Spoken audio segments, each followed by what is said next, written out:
The invasion. Very well then, atheism is too simple. And I will tell you another view that is also too simple. It is the view I call Christianity and water.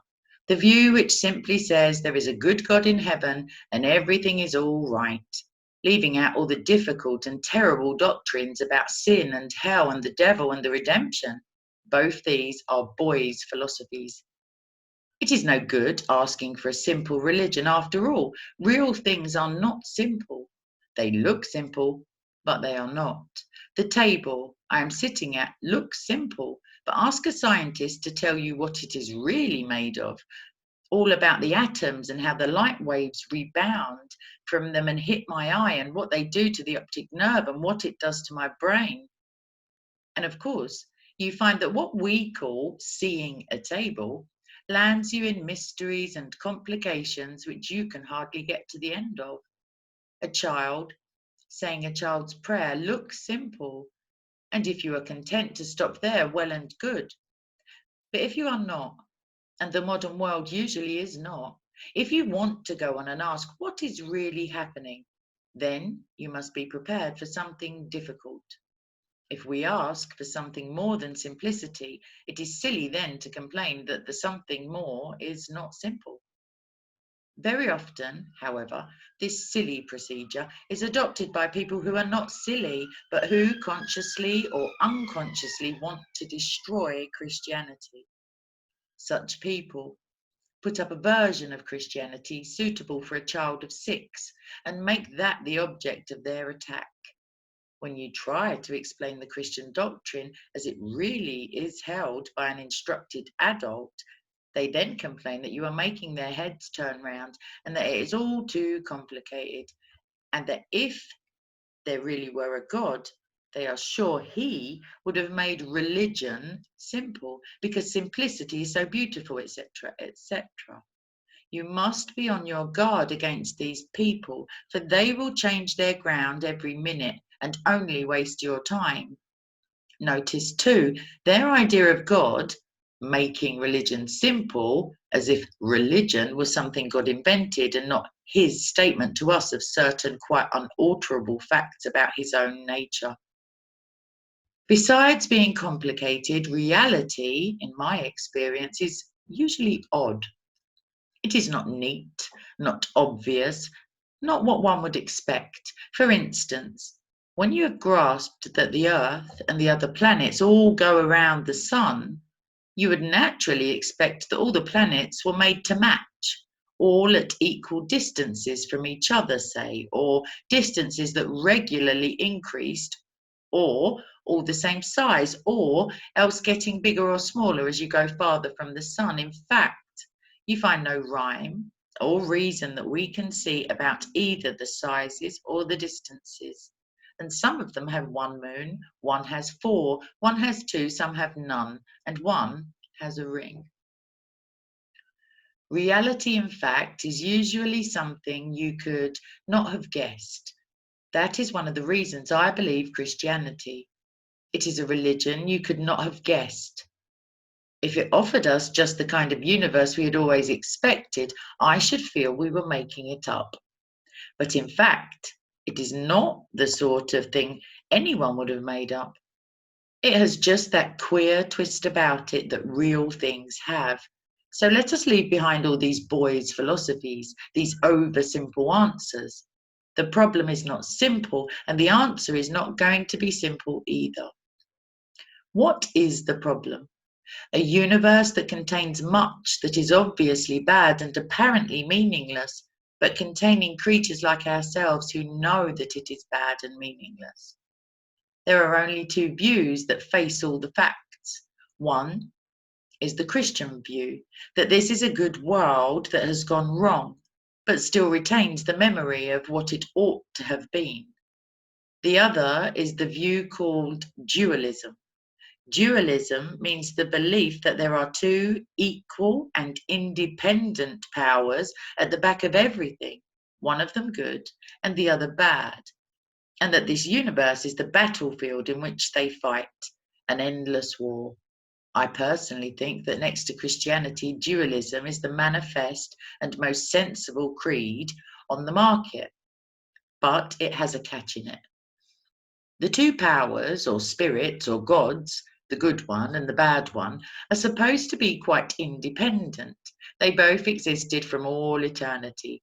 Neither of them made the other. Neither of them has any more right than the other to call itself God.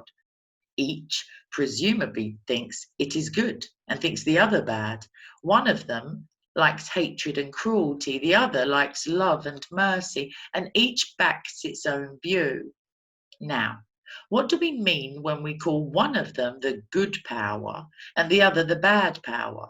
Either we are merely saying that we happen to prefer the one to the other, like preferring beer to cider, or else we are saying that whatever the two powers think about it, and whichever we humans at the moment happen to like, one of them is actually wrong, actually mistaken in regarding itself as good. Now, if we mean merely that we happen to prefer the first, then we must give up talking about good and evil at all. For good means what you ought to prefer, quite regardless of what you happen to like at any given moment. If being good meant simply joining the side you happen to fancy for no real reason, then good would not deserve to be called good. So we must mean that one of the two powers is actually wrong and the other actually right.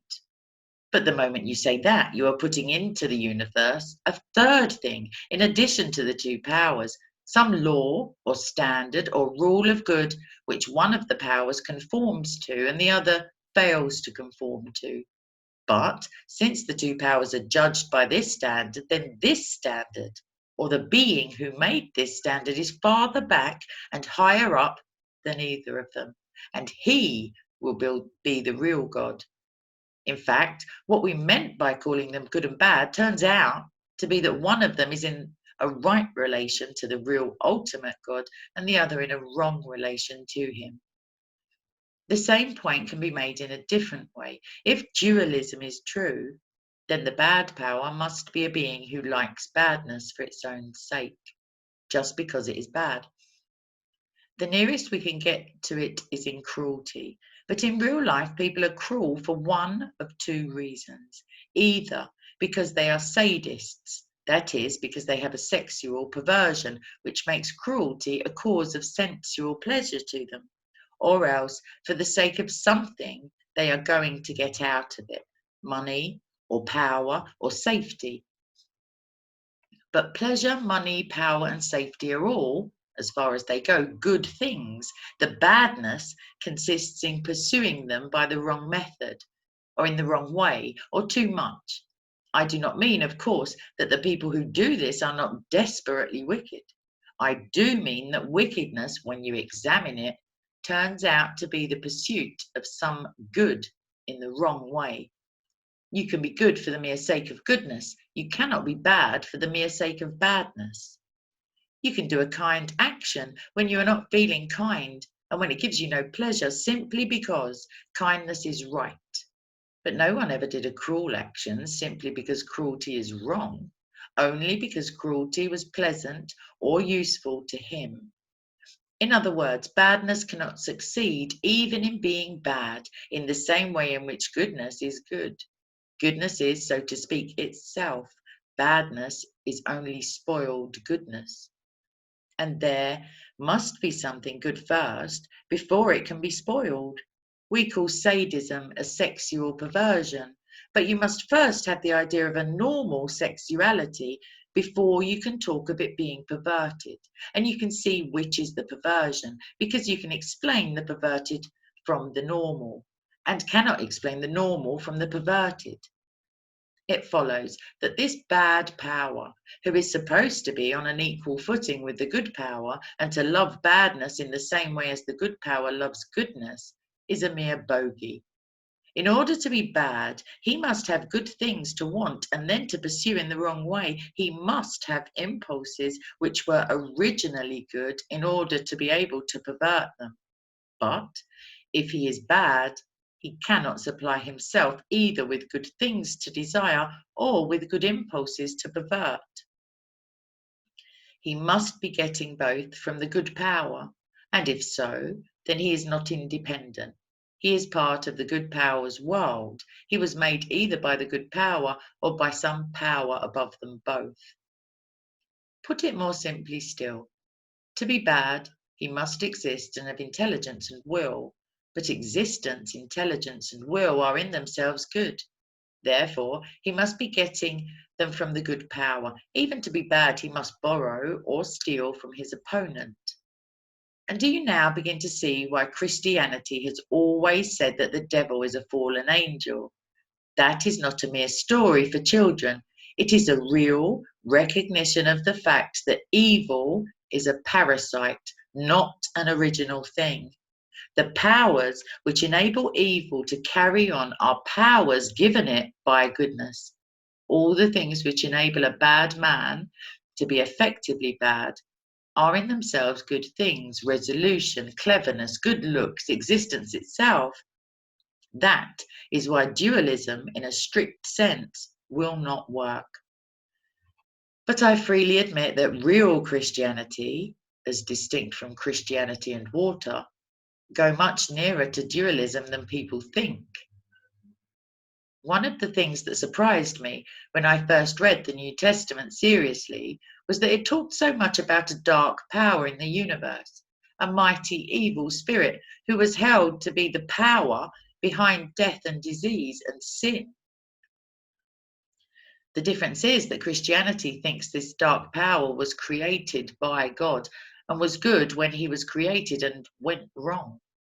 Christianity agrees with dualism that this universe is at war, but it does not think this is a war between independent powers. It thinks it is a civil war, a rebellion, and that we are living in a part of the universe occupied by the rebel.